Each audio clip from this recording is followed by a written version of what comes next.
lives. We rebuild from ourselves. We rebuild from the ground up. How many of you heard your grandmother's grand? You know so-and-so, they hit it. Girl, they big in a house. They building that house from the ground up. All right. Like, okay, Grandma, you're right. From the ground up. And so we build from the ground up what it is we want to see in our lives. And if all of us in this room want to see peace in our communities, we want to see our young people getting the education they need and deserve, we are the voices to create it. All right. Not somebody else up the street or down the street or around the corner. It is you and I. It is our community that we must create and keep creating and nurturing, because creating community and having community is what my life is about.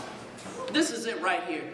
When I came back from Woodstock after 3 days, 5 days of partying, I can't quite remember now. But two things really struck me. One, how incredible to be in a space with 500,000 people and there was no violence. All right. 500,000 people in the mud and there was no violence. 500,000 people and there wasn't enough water and there wasn't enough food, but there was no violence. We were helping each other. Here, I have some water. Here, take my blanket. My tent was trashed. Some woman from Oregon gave me her tent. Somebody up the way gave me a can of pork and beans and a thing to open a can. I was such a priss back then. It's hard to believe that I'm such a butch lesbian now.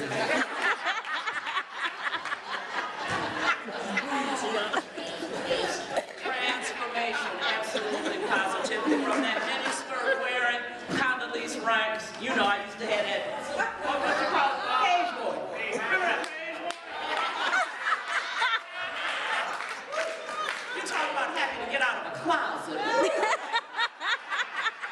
waved goodbye to that petition and all of that lie and that hair stuff that they put on me and said hello to a fro.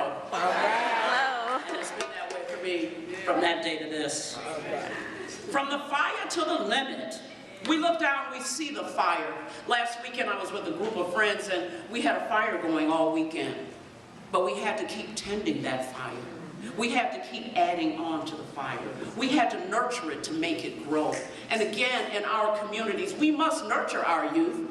We can't just give them lip service. Oh yeah, our youth, our youth, our youth. Tonight, as we lay down in our beds, as we put our heads on our clean pillowcases, over 2,000 youth will be riding the L's of Chicago. Over 2,000 young people will be standing around waiting on a bus to go where? They don't even know. Whichever bus come up first. I have 2 young people that I know that I met on a bus many years ago on the number 6 coming to the south side. I started talking to them. Where you all going? We don't know. What you know? We don't know. And we began a conversation and we have remained friends and they've remained in my life and I've remained in their lives all of these years later. I'm very happy to say. From the fire to the limit, we look down and we see the flames come up and the flames rise from that fire and they warm us and they nurture us and they send us out into this world to continue to create, to continue to build things that have not existed before. There are some of us in this room who know what it is and what it feels like to be laughed at, to be pointed at, to say, you're not it. But you know what? That's the smoke of the fire. That's just the smoke that get around us sometimes. We just walk on through that smoke. We just keep on going through that smoke. We just keep on keeping on and keep on building, because once we get out of that smoke, then we can see very well. Clear up. And yet, when we come out of that smoke, we know that there's still some people left there in that smoke. And so again, when I say it's not pookie now, we want to get that crack out of our community so that there is no more crack smoke. There is no more crack head. There is no one on the corner being bullied and pointed at and made fun of because they're addicted to drugs. Drug addiction is not funny. It is a tragedy and a scourge in our community. And it is something that we in this room, we're gonna drive it out of our community. You don't wanna see Pookie on your corner? Get off the corner, boy, get you a job. I'll let my grandmother get on you. Please, you feel real bad. You know, I was in a fire many years ago. I was in a fire at 69 West Washington. When the smoke came down on me, I was a little out of it. And I said to one of my coworkers, I said, I'm gonna lay down. She said, "Man, you crazy." I said, "No, I'm just gonna lay down for a minute." And she had the presence of mind, despite all the smoke that was around us, to be able to say to me, "Vernita, get your black ass up."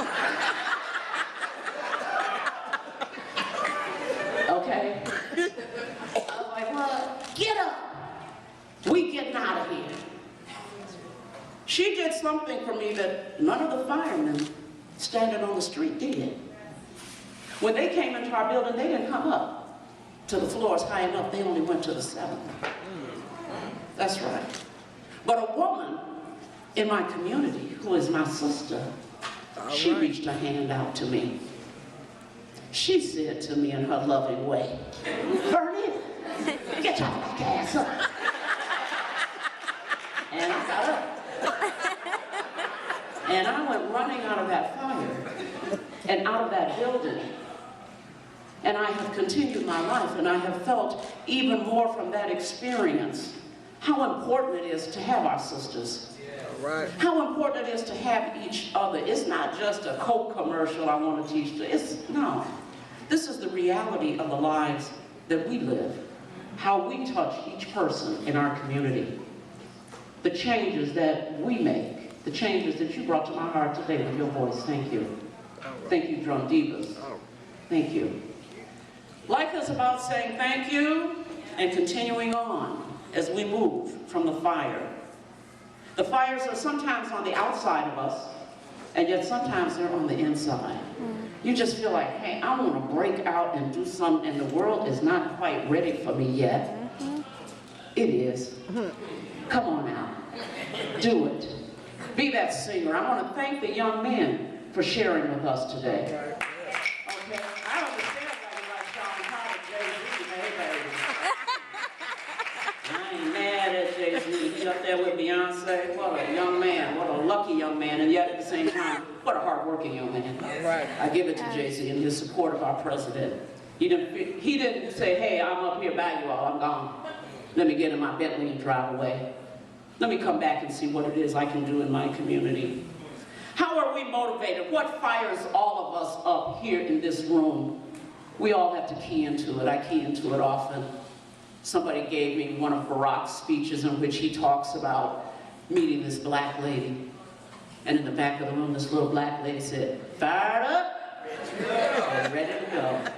And I hear her voice, and I hear our president's voice on many a day that I can say, I don't want to get out of this bed. I don't want to go to chemotherapy. But you know what? I hear her voice. I hear my friend's voice. I see the children that I love in my life, and I am motivated to be fired up and get ready to go to face each and every day. How are we motivated? What motivates us? Fire, heat. Our hearts get fired up. We keep our lives filled with passion, the heat of passion. Fired up. And then there's the Ohio Players song, Fired Up. Don't. Okay, that's all they have to say. We know right away it's sex time. Yeah. Fired up. That's about all. Who else know another word from that song? Something's burning. Thank you, sister. Something's burning. Okay. Oh, yes. Passion, the flames of passion, the heat of passion, the heat of the moment. I'm hot for you. She's hot for me. I'm hot. Flames, passion, fire. Scorching hot. Heat, fire. We come through the fire. We know that.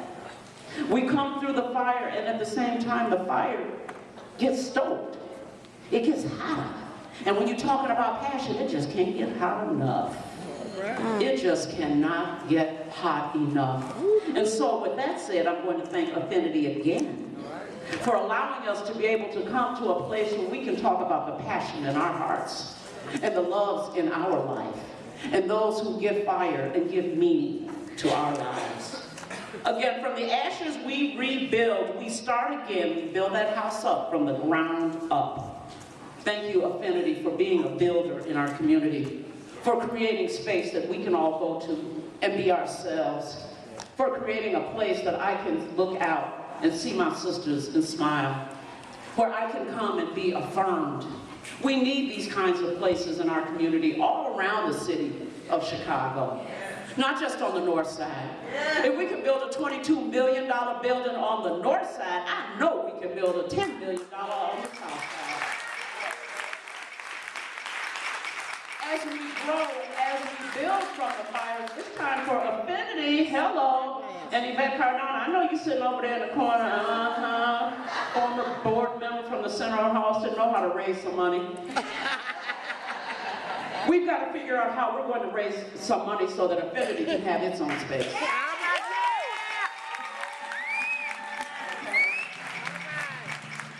Yeah, we've got to have our own space, place, right here on the south side. It's time for it. We're in the 21st century now.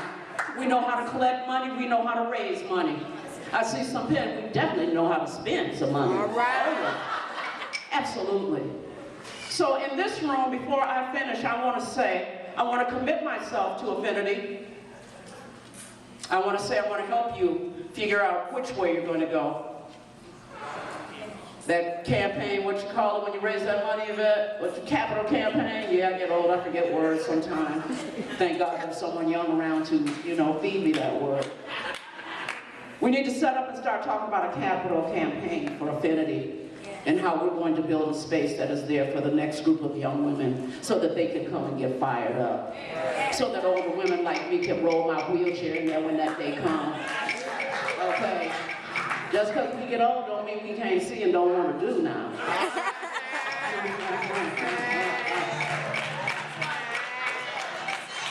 Hey, how blessed am I to get to grow up in this community? I get to be 20 in the community and I get to be 43 plus 20 in the community. I get to be on 56th Street in the community and I get to be at the White House in the community. For creating another whole world for me. I remember right here on this street, it's incredible history for me, from 56 and Drexel in my apartment to this frat house over here. I can remember meeting some young African-American men in that frat house who said to me, "Can we come to your gay meeting?" And I looked up, they were like 6 feet 4, 5, athletic looking dudes. And I was about 20. My image of gay man was still empress. I was like, "You guys are gay?" They were like, "Yeah, we are." Come on with it, then. Because we do span the spectrum. It is the rainbow. It is the rainbow, and how blessed I am. In closing, I just want to thank everyone for coming out and supporting Affinity today. I want to thank you all for your kind words for me. I tell you, you talk about, I came out in the community and people say, "Oh, V, she's done this," but really, without you guys cooking for me, bringing me food, calling me, sending me Facebook messages and jokes and things to cheer me up, it would be a different world. I had no idea the door that I was opening when I opened that closet door and came out. But I tell you what, as you can see by this grin on my face, it was one of the best things I have done in my life. And so to you young people, I say keep on. Don't let anybody turn you around. I don't care how hard they laugh at you. You just keep on being who you want to be. Because now I wish I had $50 for everybody to tell me, "You crazy, a damn gay pride parade?" Please. Okay? I wish I had $100 for everybody to tell me, "You better keep your hair straight and you ain't never going to get a job." That nasty hair. Really. We all have to be who we are. I can't be a carbon copy of Beyonce even though I love her. Really. I want us all to just keep on being who we are and keep on figuring out how we are going to change the world. Because we're going to do that. We're going to create that place. When she said, "Go to that place and go to that space," wow. Let me tell you, that's a place that's like here, that's laughter, that's smiling, that's caring, that's loving, and how we create our own communities. I love you all. And thank you all for being a part of my life and my dreams and making my dreams come true. God bless you.